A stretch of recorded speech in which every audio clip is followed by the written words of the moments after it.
Alright, so this is a previous Fortinet write-up from their FortiGuard Labs threat research, and I thought the article was pretty cool and I wanted to share it with you. Of course, credit where credit is due, this is by Pay, back in June of 2024. So it's not new, but it's not super old either. This article is called Fickle Stealer, distributed via multiple attack chain. I'll include a link in the video description, and honestly, I really recommend you take a look through it because the whole write-up is phenomenal. I'm not going to go through the whole thing in this video, we're just going to take one segment to showcase and try and demo, but look, in May 2024, FortiGuard Labs observed a Rust-based stealer.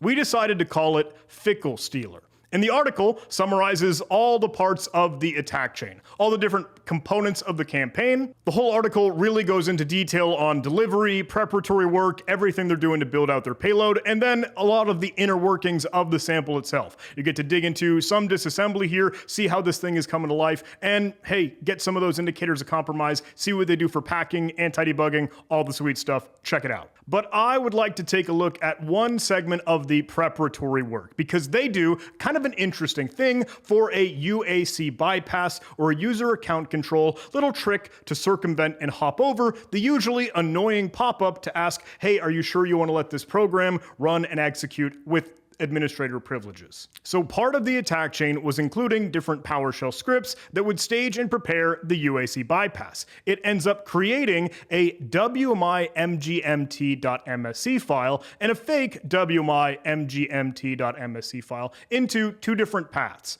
They put the real one in C Windows with a slight space just after the file path, the folder name there, alongside a fake directory, C with Windows, again trailing space, and n-us as a subdirectory of System32. So let's try and recreate this and see if we can see the same fireworks that they do. So I am inside of my Windows 11 virtual machine and I will open up a command prompt or the Windows terminal so we could start to stage those fake Windows with a trailing space directories. First, I'll hop over to the root of the file system, cdc:/, and from here I will dir just to see what I have already staged in my C root. There is, of course, the real natural Windows directory, but we want to try to make directory with a specific string here, Windows with a space, and we'll wrap that in double quotes to make sure that it is interpreted with a space trailing. Once I create this, it won't really let me do that within PowerShell just as easily. It says an item with the specific name C Windows, even if it includes the trailing space, already exists because, well, it sees that old genuine one and it's being smart and removing the space character. This will tend to happen when Windows tries to work with paths, but we can still create the directory anyway. We can actually run the make directory command again, but with a special prefix, \\\, !\!,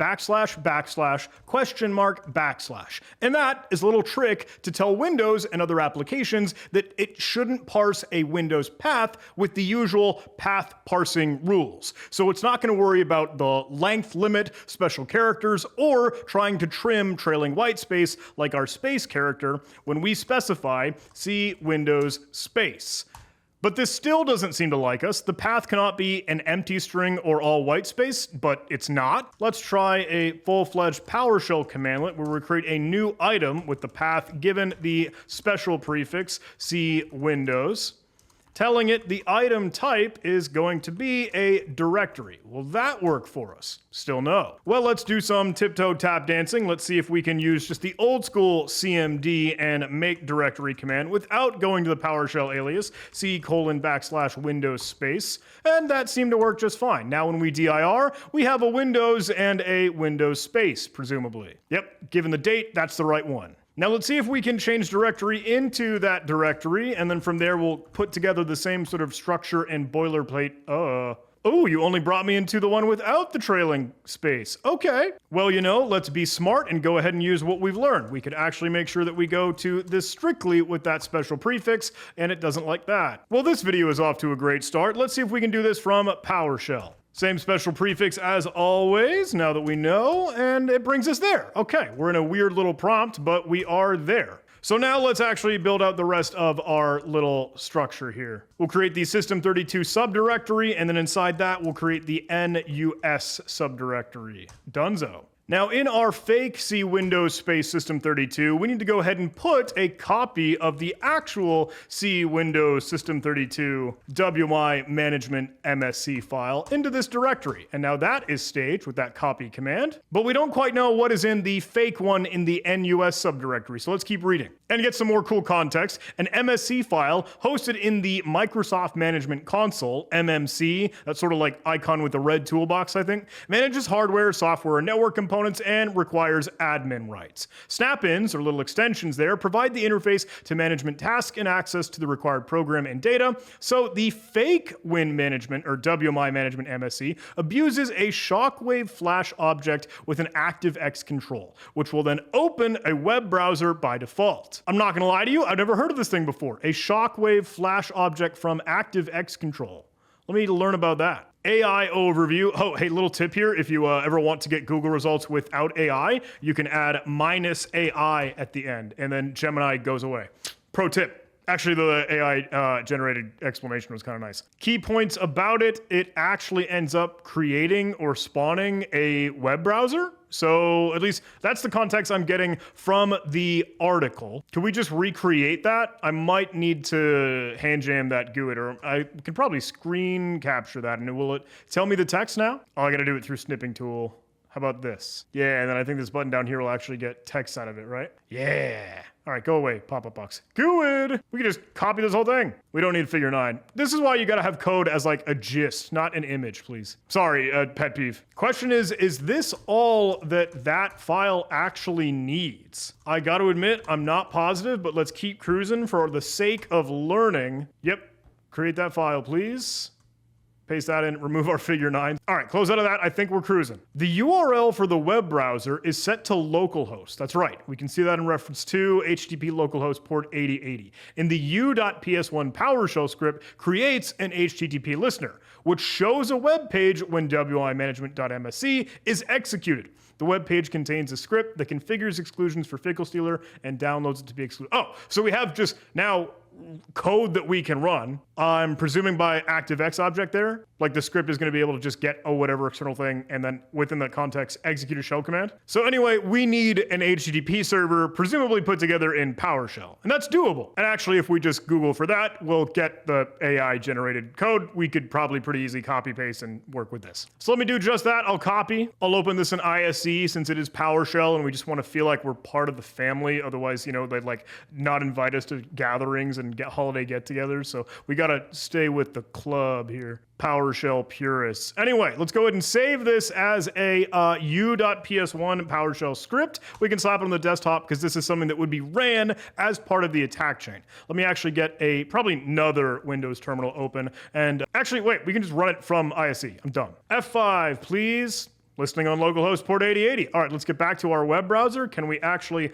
hop to that address? 8080. Hello from PowerShell. Cutesy Dumbo, thanks AI. Now we need this to actually return this index. So we'll use our sweet OCR snipping tool magic voodoo again. Granted, it's like literally HTML. We could hand jam that if we really wanted to, but we'll need to stuff this as a string. Let's do a multi-line string in PowerShell. All right, so this kind of could be cleaned if we really cared, but it would be good to actually validate the OCR got everything that it should have, including script. Again, we probably don't need to care about the rest of this. We just want to be able to actually execute this. Any command really. Oh, this really got the OCR wrong. Execute shell command powerahell.exe. I mean, you know, that's not wrong. Can we just run cmd.exe and we don't need any arguments to follow.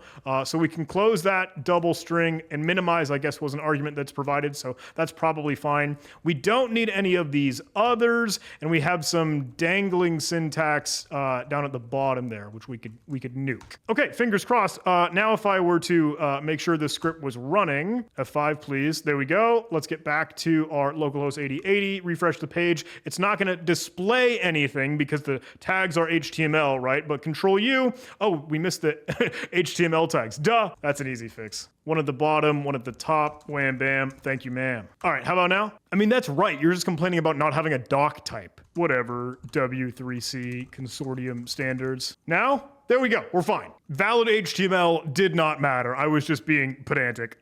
So the file path that we've seen above, right, the windows with the trailing space at the end there, that is what is called a trick, called the mock trusted directories method.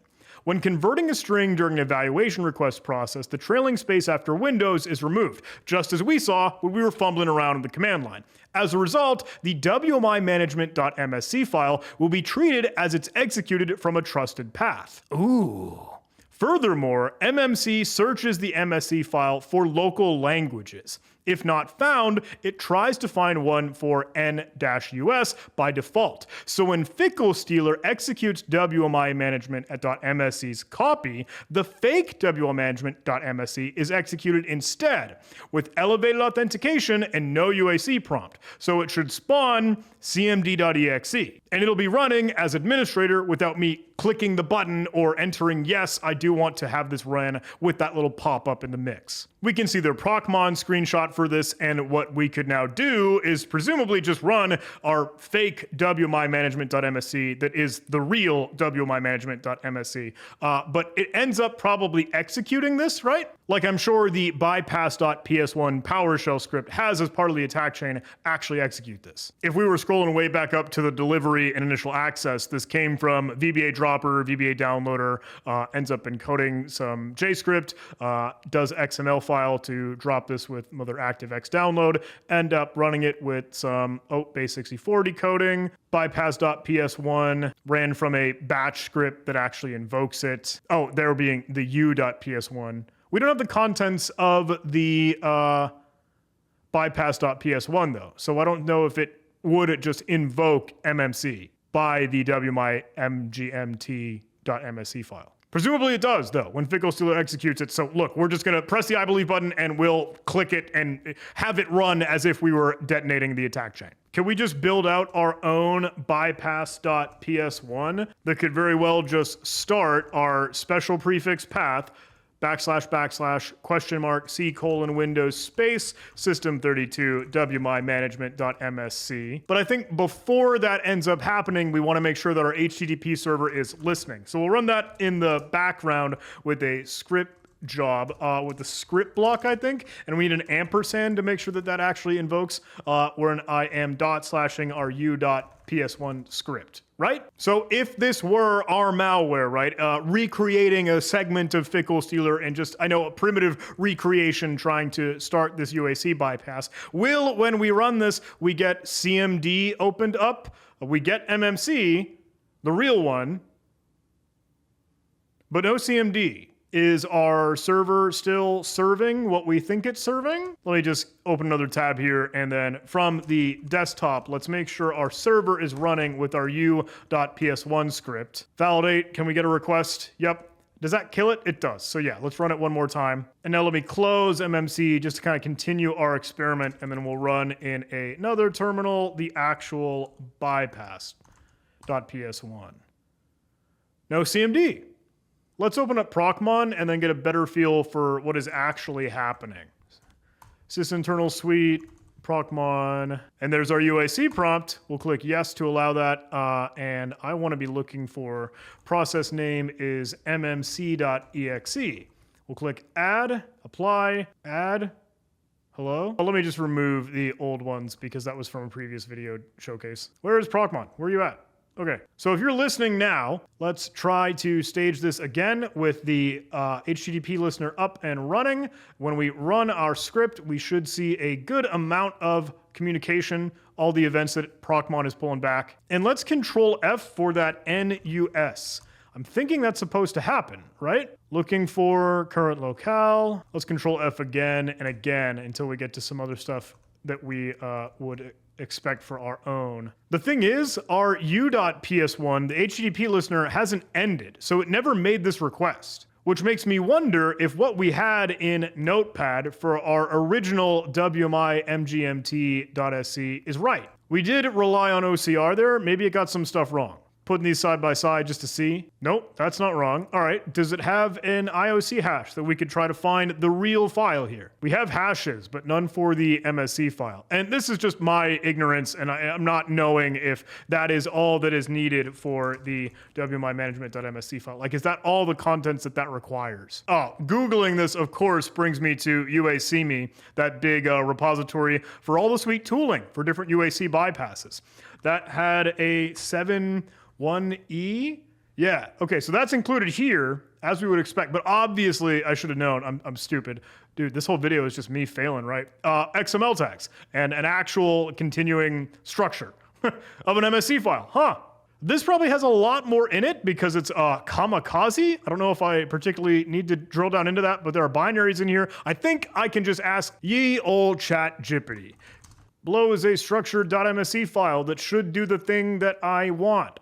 Good enough. Hippity hoppity, your code is my property. Copy, paste. Back in our notepad session, let's try this. You know, that probably would have been good research to have done previously. Ha! U.ps1 is still serving. Let's run our bypass.ps1 again. All right, Progmon, what do you got for me? Let's start this again. Listen, fire. Did U.ps1 get a request? No, it still didn't. What am I doing wrong here? Does MMC need to be invoked with it like specifically telling it, oh, use this .msc file? That's probably it, and I'm again an idiot, right? mmc.exe, that should still be able to take that path. Let's try this one. Do it. Ah, UAC prompt though. That is not the goal. We wanted to avoid the UAC prompt. Hitting yes, it still doesn't like it. Oh, because it's from an untrusted network. Interesting error. Oh, is that because of the UNC path? Is this whole thing fixed?